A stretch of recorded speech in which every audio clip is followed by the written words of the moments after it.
यीशु मसीह कई बार अपने चेलों को और उनके जो सुनने वाले लोग होते थे उनको पैराबल्स में बहुत सारी शिक्षाएं दिया करते थे। और उसके पीछे कारण ये है कि वो जानते थे कि ये जो सिंपल उदाहरण है इससे हम बहुत सारी अच्छी बातें ज़रूर सीख सकते हैं। वो चाहते थे कि ये जो रोज़मर्रा की जो बातें हैं ये हमको जीवन में कुछ बहुत ही महत्वपूर्ण बातें सिखा सकती है। और इसमें कई बार उन्होंने बीज बोने वाले और किसान और खेती के बहुत सारे उदाहरण दिए, बहुत सारे पैरेबल्स दिए। और आज हम उसी प्रकार से उसी लाइन में देखेंगे कि हमको याकूब किस प्रकार से एक किसान से बहुत सारी बातें सीखने के लिए कहता है। आइए हम याकूब की पत्री उसका 5वां अध्याय और 7वां वचन पढ़े। मैं अंग्रेजी में पढ़ता हूँ। Be patient then brothers and sisters until the Lord's coming. See how the farmer waits for the land to yield its valuable crop, patiently waiting for the autumn and spring rains. You too be patient and stand firm because the Lord's coming is near. और बहुत ही सुंदर तरीके से हमको यहाँ पे James बताता है कि हमको धीरज रखना है, हमको पेशेंस रखना है। और किस लिए पेशेंस? क्योंकि परमेश्वर का वापस आना ये निकट है। और ये जो जेम्स की जो पत्री है ये काफ़ी वर्षों पहले लिखी गई है, काफ़ी 2000 के करीब सालों के पहले लिखी गई है। और तब जेम्स इस बात को कहता है कि परमेश्वर का आना निकट है ना, परमेश्वर का आना निकट है। और उस समय से लेके आज तक हम उस दौर में जी रहे हैं जहाँ पे कि परमेश्वर यीशु मसीह का वापस आना निकट है। कोई नहीं जानता कब होने वाला है, परंतु ये ज़रूर है कि वो आने वाला है। परंतु बाइबल हमको ये बताती है कि हमको इस दौर में क्या करना है। हम जब यीशु मसीह के रिटर्न का, उसके सेकंड कमिंग का इंतज़ार कर रहे हैं तो हमको क्या करना है। और यहाँ पे याकूब कह रहा है कि बी पेशेंट, धैर्य से काम लेना है, धीरज से काम लेना है। अब पेशेंस का मतलब क्या होता है? पेशेंस का अगर आप डेफिनेशन देखें तो पेशेंस का मतलब है the quality of being able to stay calm and not get angry, especially when there is a difficulty or you have to wait for a long time. जब काफ़ी लंबे समय का एक इंतज़ार होता है और जब कठिन परिस्थितियाँ आती है, ऐसे में शांत रहना और गुस्सा नहीं करना, इसको पेशेंस कहते हैं। अब जेम्स क्यों हमको इस पेशेंस के बारे में इतना कुछ पेशेंट रहने के लिए कह रहा है? क्योंकि वो जानता है जिस प्रकार से यीशु मसीह ने हमको बताया कि यदि तुम मेरे पीछे आओगे तो तुम्हें अपना क्रूस लेके चढ़ना है। क्योंकि जो पर्सिक्यूशन करते हैं वो उन्होंने मुझे नहीं छोड़ा तो तुम्हें भी नहीं छोड़ेंगे। और सच में प्रियो, यीशु मसीह के पीछे चलना ये अपने साथ सफरिंग्स और पर्सिक्यूशन को लेके आता है। हर एक व्यक्ति, हर एक मसीह के जीवन में सफरिंग्स आने बहुत ज़रूरी है। और लिखा है कि जब हम सफ़र करते हैं तो परमेश्वर को उससे महिमा मिलती है। सच में ये जो बात जेम्स हमको सीखने के लिए कह रहा है कि हमको पेशेंस रखना है, क्योंकि जब हम एक इंतज़ार में है और काफ़ी लंबे वक्त का इंतज़ार है, उस समय में बहुत से उतार चढ़ाव हमारे जीवन में आएंगे, बहुत सी बातें होंगी जो हमको कई बार विवश करेंगी कि हम अपना आपा खो दें, गुस्सा हो जाए, नाराज़ हो जाएं। परंतु यदि हम पेशेंस को डेवलप करते हैं तो ये सारी बातें नहीं होंगी। और यही जेम्स हमें सीखने के लिए अनुरोध कर रहा है। नाउ पेशेंस के बारे में जो डेफिनेशन में लिखा है कि quality, it's a quality of being able to stay calm. और जब हम बात करते हैं क्वालिटी की, तो क्वालिटी हम डेवलप करते हैं। कोई भी माता के गर्भ से इस बात को सीख के नहीं आता है, परंतु ये पेशेंस एक ऐसी क्वालिटी है जो हम ग्रेजुअली डेवलप करते हैं। और हमको ये समझना ज़रूरी है कि जो लोग किसानी के बारे में जानते हैं, खेती के बारे में जानते हैं, तो जब बीज बोया जाता है ना, उसके बाद फसल काटने तक के एक लंबा अरसा होता है। और उसी का उदाहरण जेम्स हमको दे रहा है कि जब हम अपने जीवन में यीशु मसीह के पीछे चल रहे हैं तो हमको किस प्रकार से हर एक कदम आगे बढ़ाना है, हमारा स्वभाव किस प्रकार से रहना चाहिए। और जैसा एक किसान पेशेंटली वेट करता है कि किस प्रकार आने वाला समय उसकी जो भी कुछ बोया है उसको वो आने वाले समय में जाके काटेगा। तो सबसे पहली क्वालिटी जो हमको आज एक किसान से या एक फार्मर से सीखने मिलती है वो है पेशेंस। जो समय हम अपने जीवन को यीशु मसीह के हाथ में समर्पित करते हैं और इस आशा के साथ कि आने वाले समय में वो आएगा, हमको ले जाएगा। हो सकता है कि हम अपने जीते जी उस बात को होता हुआ देखें, या हो सकता है कि हमारे मरणोपरांत और काफ़ी समय के बाद में ये बात हो, पर ये बात होगी ज़रूर, है ना। लेकिन हमको वही बात जेम्स सिखा रहा है कि हमको वो जो समय है उसको किस प्रकार से अपने आप को, उस समय में अपने आप को किस प्रकार से लेके चलना है। अब जब हम किसान की बात कर रहे हैं तो किसान सिर्फ बीज बो के फसल काटने के लिए नहीं निकलता है। हम सब जानते हैं कि बीज बोने से पहले उसको काफ़ी कठिन परिश्रम करना पड़ता है, ज़मीन को तैयार करना पड़ता है, उसके बाद सही समय पे उसको बीज बोना पड़ता है, और बीज बोने के बाद भी बहुत सारी बातें होती है।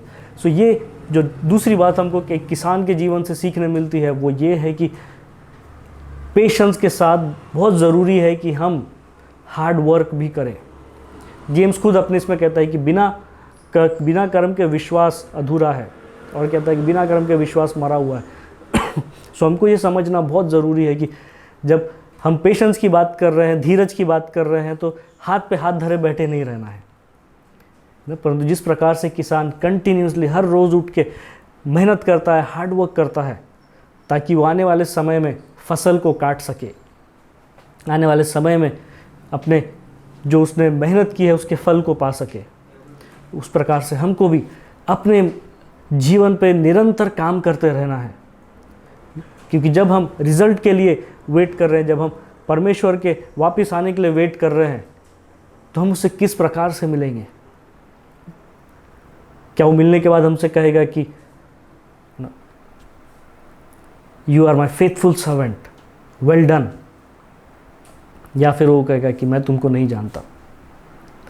सो ये बहुत ज़रूरी है कि हम इस बात को समझें कि हमारा विश्वास, हमारा पेशेंस के साथ साथ हार्ड वर्क ये बहुत ज़रूरी है, क्योंकि बिना हार्ड वर्क के या बिना हमारे एफर्ट्स डाले कोई भी रिज़ल्ट संभव नहीं है। So we need to constantly keep on working on ourselves. हमको अपने जीवन पे निरंतर हार्ड वर्क करना है। हो सकता है कि कोई आप एक बुरी आदत से जूझ रहे हो सकता है कि कुछ ऐसी बात है जो आपके जीवन में किसी को आप फॉरगिव करने के लिए परिश्रम कर रहे हो। We need to work on ourselves. हमको अपने आप पर मेहनत करना है, अपने आप पे काम करना है। हम जस्ट सोचेंगे कि हमने एक जगह बैठ के हमने यीशु मसीह को स्वीकार कर लिया, अब तो सारी चीज़ें उसको करना है, वैसा नहीं होता है। हमें अपने एफर्ट्स डालने पड़ते हैं, हमको अपने जीवन पे इंटेंशनली काम करना पड़ता है, तब जाके हमको उसके रिजल्ट्स देखने मिलते हैं। सो ये दूसरी बात है जो हमको इस वचन से सीखने मिलती है कि पेशेंस, एक किसान से सीखने मिलती है, वो है पेशेंस और उसके साथ हार्ड वर्क। हमको बिना हार्ड वर्क के वी वोंट गेट रिजल्ट्स। अंतिम और तीसरी बात वो है आशा। जिस प्रकार से किसान सब कुछ इतनी मेहनत करता है, सब कुछ करता है जो कि उसके बस में है, और वो सारी कटीली झाड़ियों को निकालेगा, ज़मीन को मट्टी ऊपर नीचे करेगा, सब कुछ करने के बाद वो उस बीज को ज़मीन के अंदर बो देता है। और हम सब जानते हैं कि इस संसार में ऐसा कोई भी व्यक्ति नहीं है जो कि जिसके अंदर इतनी सामर्थ है कि वो जो बीज उसने बोया है उसमें से वो अंकुर लेके आए। ये काम सिर्फ और सिर्फ परमेश्वर ही कर सकता है। सो ये समझना बहुत ज़रूरी है कि हम हर एक जो कार्य करते हैं उसके दो पहलू हैं। एक है हमारा हार्डवर्क, हमारे एफर्ट्स, जैसा मैंने पहले बताया, और दूसरा है परमेश्वर। हमारे कामों के साथ परमेश्वर के एफर्ट्स भी उसमें आने बहुत ज़रूरी है। कई बार हम सोचते हैं कि अरे मैं काफ़ी समय से मेरे जीवन पे काम कर रहा हूँ, मैं कोई बुरी आदत छोड़ना चाह रहा हूँ, मैं कोई बुरा रिलेशनशिप छोड़ना चाह रहा हूँ, परंतु हो नहीं रहा है। शायद इसलिए क्योंकि हम उन सारी बातों को अपने ही तरीके से, अपने सामर्थ्य से करने की कोशिश कर रहे हैं। परंतु कुछ बातें ऐसी संसार में, जिस प्रकार से वो बीज जब बोया जाता है उसके बाद किसान का कंट्रोल उसके ऊपर नहीं होता है, ये परमेश्वर की सामर्थ्य है। आइज़ाया में जिस प्रकार से लिखा है, आइज़ाया 30:23 में कि he will send you rain for the seed you so in the ground and the food that comes from the land will be rich and plentiful. ये वचन हमको बताता है कि सिर्फ परमेश्वर ही है जिसके कंट्रोल में सारी चीज़ें हैं। यदि वो बरसात नहीं भेजेगा, यदि उस छोटे से बीज को फोड़ के उसमें से अंकुर को नहीं लेके आएगा, तो किसान कुछ नहीं कर सकता। सो ये बहुत महत्वपूर्ण है हमको समझना कि हम जो चीज़ें करते हैं, हम जो कार्य करते हैं विश्वास में, हम जो अपने ऊपर कार्य करते हैं या फिर परमेश्वर के राज्य के लिए काम करते हैं, इन सारी चीज़ों में परमेश्वर का होना बहुत ज़रूरी है। बिना परमेश्वर के हम कोई भी चीज़ नहीं कर पाएंगे। सो ये एक बहुत सुंदर सी बात है जो हमको किसान से सीखने मिलती है कि वो बीज बोने के बाद इस बात पे विश्वास करता है, इस बात की आशा रखता है कि परमेश्वर सही समय पे बरसात को भेजेगा और सही समय से उस फसल को वो लहलहाते हुए देखेगा, और जब कटनी का समय आएगा तो उसके भंडार पूरे भरे हुए होंगे। और इसीलिए वो सारी मेहनत करता है, क्योंकि वो जानता है कि आने वाले समय परमेश्वर मेरे इन एफर्ट्स को ज़रूर ब्लेस करेगा। हमको भी जब जेम्स कहता है कि किसान के समान देखो, किसान को देखो किस तरीके से पेशेंटली वो वेट करता है सारी चीज़ों के लिए, तो हमको ये समझना बहुत ज़रूरी है कि उसके साथ साथ कौन सी बातें जुड़ी हुई हैं। उसके साथ उसका पेशेंस है, परंतु पेशेंस के साथ उसका हार्ड वर्क भी है, और हार्ड वर्क के साथ उसको इस बात की आशा है कि हाँ, मेरा परमेश्वर मेरे इस परिश्रम को व्यर्थ नहीं जाने देगा। प्रियो, परमेश्वर हम सभी के परिश्रमों को देखता है, परमेश्वर हम सभी के ऊपर अपनी नज़रें गड़ाए है, पर यदि हम उसको हमारे निर्णय में सम्मिलित नहीं करेंगे, उसको हमारे साथ नहीं जोड़ेंगे, तो कोई फ़ायदा नहीं होगा। हम सिर्फ परिश्रम करते जाएंगे और उसका रिजल्ट हमको कुछ नहीं मिलेगा। तो यही हमको याकूब बताने की कोशिश कर रहा है कि हमको जब हम हमारा मसीह जीवन एक एक कदम आगे बढ़ाते हैं, तो उसमें हमारे लिए क्या महत्वपूर्ण है, कौन सी बातें महत्वपूर्ण हैं। जैसा कि एक किसान पेशेंटली हार्ड वर्क करता है और बीज बोने के बाद इस बात की आशा रखता है कि परमेश्वर उसको ज़रूर आशीषित करेगा। Let God take control of your life. आप जिस भी परिस्थिति से गुजर रहे हो, अपने आप पे कार्य करते रहिए और साथ ही साथ परमेश्वर को कार्य करने का मौका दीजिए, क्योंकि किसान बीज बोने के बाद अगले दिन हंसिया लेके फसल काटने के लिए नहीं जाता है। वो जानता है कि एक जो प्रोसेस है जो परमेश्वर लेता है, उसके लिए वो पेशेंटली जब वेट करेगा तो उसको उसका रिवॉर्ड भरपूरी से मिलेगा। इसीलिए हमको भी जब हम अपने ऊपर कार्य कर रहे हैं, अपने स्वभाव को बदलने के लिए कार्य कर रहे हैं, मसीह जीवन में आगे जाने के लिए कार्य कर रहे हैं, वी नीड टू अंडरस्टैंड, हमको इस बात को समझना है कि परमेश्वर हमको एक प्रोसेस से ज़रूर लेके जाएगा और उस प्रोसेस से जाना ज़रूरी है। हम उसको स्पीड अप नहीं कर सकते, हम उसको आगे नहीं बढ़ा सकते, परंतु जो परमेश्वर ने एक तय बात रखी है उससे गुजरना बहुत ज़रूरी है। So let God take control of your life. अपने एफर्ट्स कॉन्स्टेंटली डालते रहिए, परमेश्वर को मौका दीजिए कि परमेश्वर वहाँ से आगे आपके एफर्ट्स को लेके जाए, उसको ब्लेस करे। और जब हम ये सारी बातें करते हैं तो याकूब उसका 5 और 11 वचन में लिखा है कि we give great honour to those who endure under sufferings. For instance you know about Job, a man of great endurance. You can see how the Lord was kind to him at the end, for the Lord is full of tenderness and mercy. प्रियो, परमेश्वर कभी भी efforts को बेकार जाने नहीं देता है। अगर हम उसके मार्ग पे चल रहे हैं, अगर हम उसकी आज्ञा का पालन कर रहे हैं, अगर हम उसके साथ में हैं, और जिस प्रकार से याकूब कहता है कि पेशेंटली एंड्योरिंग सफरिंग्स, पेशेंटली सारे उतार चढ़ाव जीवन के हम अपने साथ लेके चल रहे हैं, तो परमेश्वर निश्चित ही हमको रिवॉर्ड करेगा। और जब मैं रिवॉर्ड की बात करता हूँ तो उसका मतलब ये नहीं है कि परमेश्वर आपको मटेरियल ब्लेसिंग्स देगा या फिर बहुत सारी चीज़। He might give you and he may not, but परमेश्वर जो हमको देता है वो इन सब छोटी और सांसारिक बातों से बढ़ के होता है। And he will definitely reward every genuine person और एवरी जेन्युइन एफर्ट्स। आपके हर एक जो आप निस्वार्थ भावना से कर रहे हैं, वो चाहे आप अपने जीवन पे काम कर रहे हो या फिर किसी दोस्त के जीवन पे या परमेश्वर के राज्य के लिए काम कर रहे हो, परमेश्वर उन सारी बातों को ज़रूर ब्लेस करेगा और वही आपका रिवॉर्ड है। He will reward. जेम्स कहता है ही विल ऑनर यू। जिस प्रकार से जोब को उसने सारी चीज़ें होने के बाद, अय्यूब को इतनी सब भयानक परिस्थिति में से गुजरने के बाद आखिरी में लिखा है कि he was full of tender and mercy, tenderness and mercy. और यदि आप अय्यूब की किताब पढ़ेंगे तो उसमें लिखा है कि परमेश्वर ने उसके बाद उसको जितना उसने खोया था उससे बढ़ के दिया। और यही हमारा परमेश्वर है। वो रिवॉर्ड करना जानता है, वो आशीष देना जानता है, क्योंकि वो हमसे प्रेम करता है।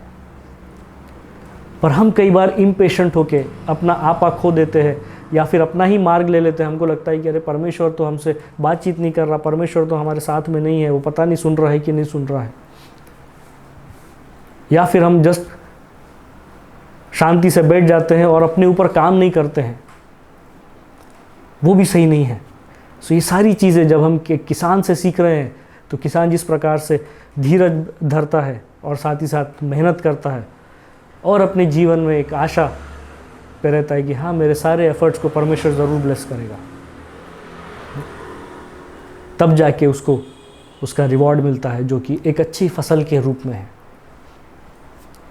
सो आइए, क्यों ना इस समय हम जब परमेश्वर के सेकेंड कमिंग के लिए वेट करते हैं, सो हम जेम्स के दिए हुए इन गाइडलाइंस को समझें कि हम धीरज धरें हर समय में। अगर आज आप इम्पेशेंट हो जाते हैं या फिर बहुत जल्दी आपको गुस्सा आ जाता है, तो उस स्वभाव पे आप वर्क करें, उस स्वभाव पे आप मेहनत करें। और मेहनत के साथ साथ इस बात की आशा रखें कि आप जो अपने ऊपर सिंसियरली काम कर रहे हैं, परमेश्वर उसको व्यर्थ जाने नहीं देगा। और आने वाले समय में जब आप देखेंगे तो परमेश्वर आपको ज़रूर उसके रिवॉर्ड्स दिखाएगा। सो आइए, क्यों ना इस समय अपना समर्पण हम परमेश्वर को करें। मैं नहीं जानता कि आप किस प्रकार के परिस्थिति में से गुजर रहे हैं, किस प्रकार के चैलेंजेस आपके हो सकता है आपके पर्सनल चैलेंजेस हो सकता है आपके मिनिस्ट्री लाइफ में चैलेंजेस हो सकता है कि फैमिली में चैलेंजेस हो, परंतु ये बात हमको सिखाता है कि ये सारी चीज़ें हम तब तक लगी रहेंगी। और जब हम हमारे परमेश्वर का इंतज़ार कर रहे हैं, तो हमको इन सारी बातों को पेशेंटली हैंडल करना है और साथ ही साथ उसके ऊपर काम करना है। जो भी परेशानियां हमारी हैं उसके ऊपर काम करना है, बुरी आदतें हमारी हैं उसके ऊपर काम करना है, बुरा स्वभाव हमारा है उसके ऊपर काम करना है, सेवा में कोई परेशानी है उसके ऊपर हमको मेहनत करनी है। और सच में परमेश्वर उन सारे एफर्ट्स को ब्लेस करेगा और उचित रिवॉर्ड हमको देगा। यीशु मसीह,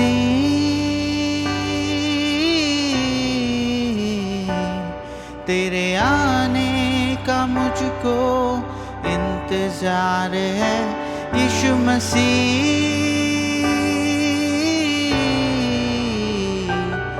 तेरे आने का मुझको इंतजार है। यीशु मसीह,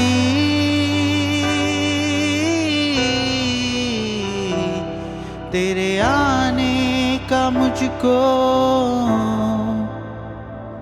इंतजार।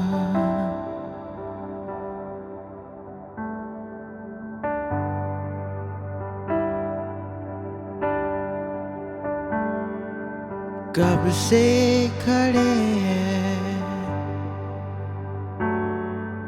तैयारी करके, कब से खड़े हैं सज के सवर के, कब से खड़े हैं तैयारी करके कब से खड़े हैं, सज के संवर के तेरा इंतजार है यीशु मसीह। तेरे आने का मुझको इंतजार है यीशु मसीह।